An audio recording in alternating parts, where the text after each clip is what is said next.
I've just been called a stalker by a nutter that lives in a van with a beta boyfriend.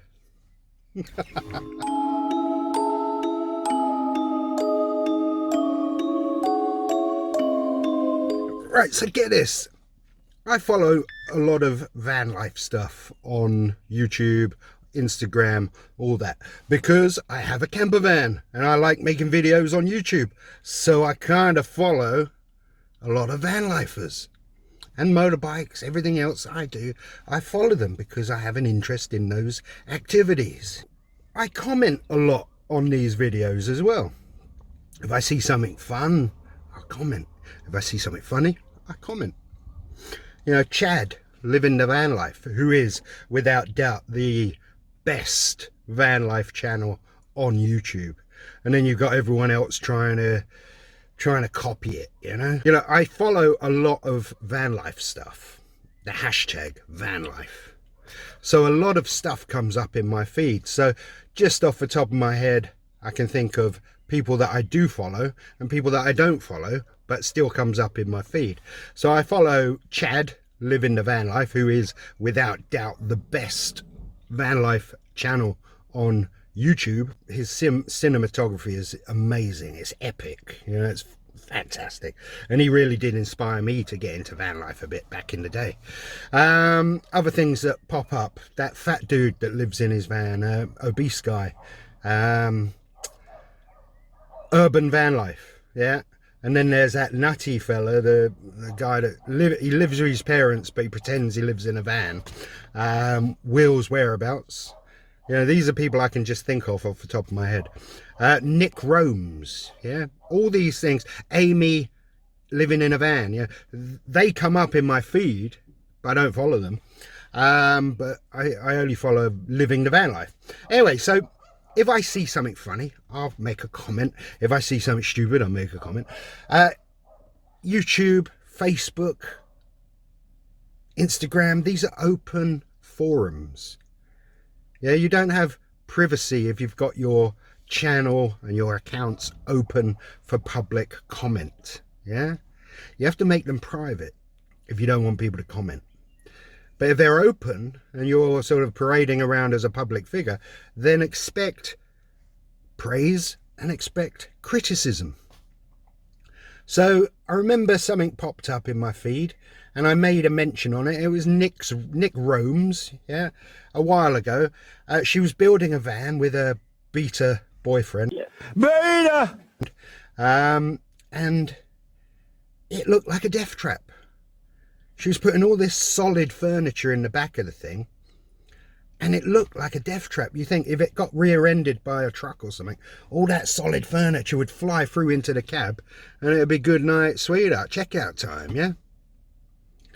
So I made a mention that she's built a coffin on wheels. You know, you have to think about the safety. There's a reason that all the stuff in the back of my van, because it's been professionally built, collapses so easily. It so sort of feels cheap.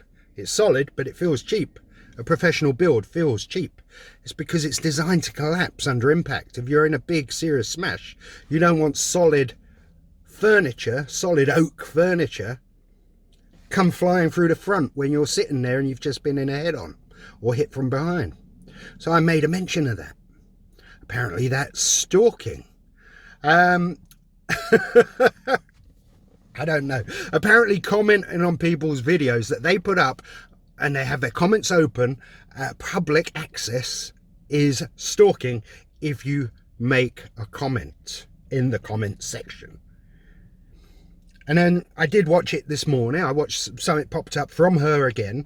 And I watched a few minutes. I'm at work. I'm sitting there a bit bored, you know, so for a few hours this morning. So I'm just watching stuff on YouTube. I'm putting stuff on my channel, putting stuff on my other channel, you know, feeding the reels and all that sort of stuff and the shorts, putting them up, just getting a bit of interaction.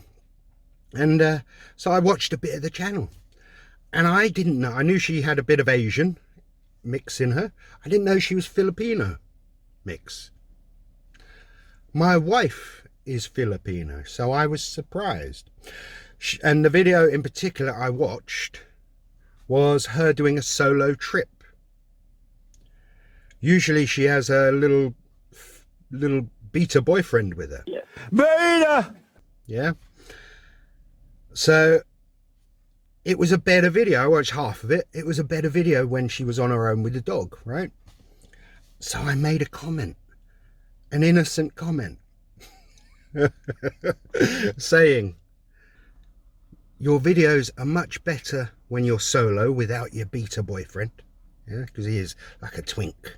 This guy's got Onyx, her dog, has more masculinity in it than little Sammy. Right? We are living in Snowflake City, boys and girls. Anyway, so I said your videos are much better when you're doing it on your own without your twinky soy boy boyfriend. And I didn't realize you were Filipino. Like my wife. My wife's Filipino. So, of course, it was a surprise. So that's all I said. I said, you know, your videos are better when you're solo. And I didn't realize you were Filipino. And I said hello in Tagalog. That's it. Apparently that is stalking now. If you make a public comment, I didn't IM her, I didn't secretly message her. This is in a public forum, open to the public, in a public comment section on a public video. Apparently that's harassment now. And because I mentioned she's built a death trap before. I don't know. Crazy. This is the snowflake woke world we live in, boys and girls, where you can't even say something without an overreaction. A massive overreaction. So now she's put it all over her comment section. Screenshotted what I said, the horrendous stalking activity that was carried out by me, apparently, for making a comment in a comment section in public for everyone to see. Innocent comment section. Innocent comment in a comment section. And they're having a big old debate on it. Absolutely pathetic. Absolutely pathetic. I mean, the guy, the obese guy, the trucker that lives in his van, his truck thing. He lives in a camper van, urban motorhome. I comment on his videos. He never starts freaking out and getting over emotional and all that stuff and saying he's being stalked. I get loads of shit on my comment section, all sorts of stuff. Nonsense. I don't freak out. I don't lose my mind. But it just goes to show me some people are just so pathetic, so delicate. We are living in a soy-filled world full of snowflakes. It's pathetic. Listen, this is my final thought. If you can't take public criticism, don't be in public. If you don't want negative comments, because you're going to get some, I get them. If you don't want negative comments because it hurts your ego and your fragile, delicate nature, then just don't go on YouTube. Don't go on Instagram. Don't go on social media. Because there are some idiots out there. There's some people like me that just make stupid comments, a little bit of banter, just a little bit of jokes here and there, and, you know, positive, negative, whatever you want to call it, yeah, but a bit of banter. Nothing horribly racist or offensive or anything like that. Just taking the piss. But if you can't even have a little bit of banter, then there really is no hope. So I didn't want to do this video, but it's absolutely, you know, it's been just, when I saw it, I was like, what the hell is that? And I had to do a little bit of a response, because it's just stupid. Putting up a perfectly innocent comment and then milking it for all you can for the drama. I mean, pathetic. Like I say, if you can't handle people giving you a little bit of shit online, then there's no hope in the real world, is there? Jesus. Anyway, I thought I'd leave that there, because it's just childish and pathetic.